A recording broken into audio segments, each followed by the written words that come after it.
सुब्रमण्यम जयशंकर 31 मई 2019 को देश के विदेश मंत्री बने थे, जो अपनी सादगी के लिए जाने जाते हैं।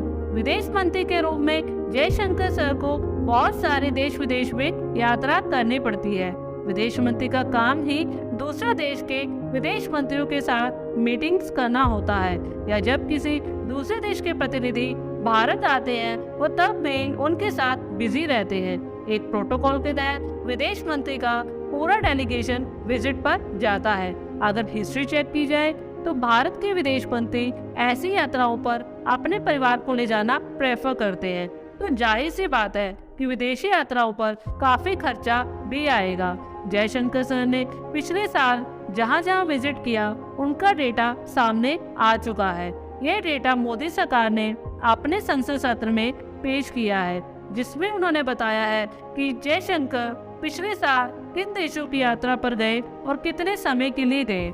पिछले साल उन्होंने फरवरी से लेकर जनवरी 2023 तक 22 देशों का दौरा किया। जयशंकर सर ने अमेरिका में 3 बार विजिट किया, क्योंकि India United nation security council का नॉन परमानेंट मेंबर है और विदेश मंत्री वहां भारत का प्रतिनिधित्व करने के लिए गए थे। इसके साथ साथ ऑस्ट्रेलिया और मालदीव में 2 बार और रूस में 1 बार गए। कई बार जयशंकर सर एक साथ कई विदेशों के दौरे पर भी चले जाते हैं। उदाहरण के तौर पर पिछले साल ऑस्ट्रेलिया के साथ फिलीपींस में भी चले गए थे।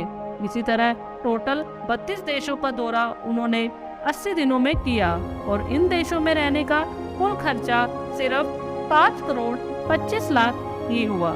ये खर्चा उनके अकेले का नहीं हुआ, उनके साथ विदेश मंत्रालय के और भी अधिकारी जाते हैं। देखा जाए तो फॉरेन में रहना इंडिया के कंपैरिजन में बहुत महंगा होता है, क्योंकि वहाँ की कॉस्ट ऑफ लिविंग ज़्यादा रहती है।